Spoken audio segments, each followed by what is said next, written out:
হ্যাঁ জানি খুব অভিমান করেছ, তবে আমিও জোর করে অভিমান ভাঙাতে চাইনি। সময় যাচ্ছে, কতদিন বেলা অবেলা কথা হয়নি। প্রভুর কাছে অপেক্ষার সময় বাড়ছে, কিন্তু কোনো পাশ থেকে মেসেঞ্জারের টুংটাং শব্দ আসা যাওয়া করেনি। দুপাশের মানুষ হয়তো মোবাইল হাতে বসে অপেক্ষায় কাটাচ্ছে সময়। কখন যদি প্রিয় মানুষটা আমায় মেসেজ করে না পায়, তবে বড্ড অভিমানে কাঁদবে। কিন্তু অভিমান ভেঙে কেউ কাউকে মেসেজ করে না। বারবার মেসেজ চেক করা হচ্ছে, কল রেকর্ড চেক করা হচ্ছে, কিন্তু পাত্তা নেই কোনো পাশেই। ও পাশের মানুষটার কথা তো জানি না, কিন্তু এ পাশের মানুষটা বড্ড ছটফট করছে।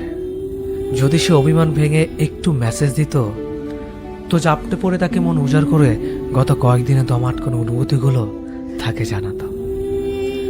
তার সাথে কথা বলতে না পেরে শ্বাসের গতিরোধ, বুকের মধ্যকার হাহাকার, শূন্যতার নীরব আত্মঘাতী চিৎকার সব জানাতাম তাকে।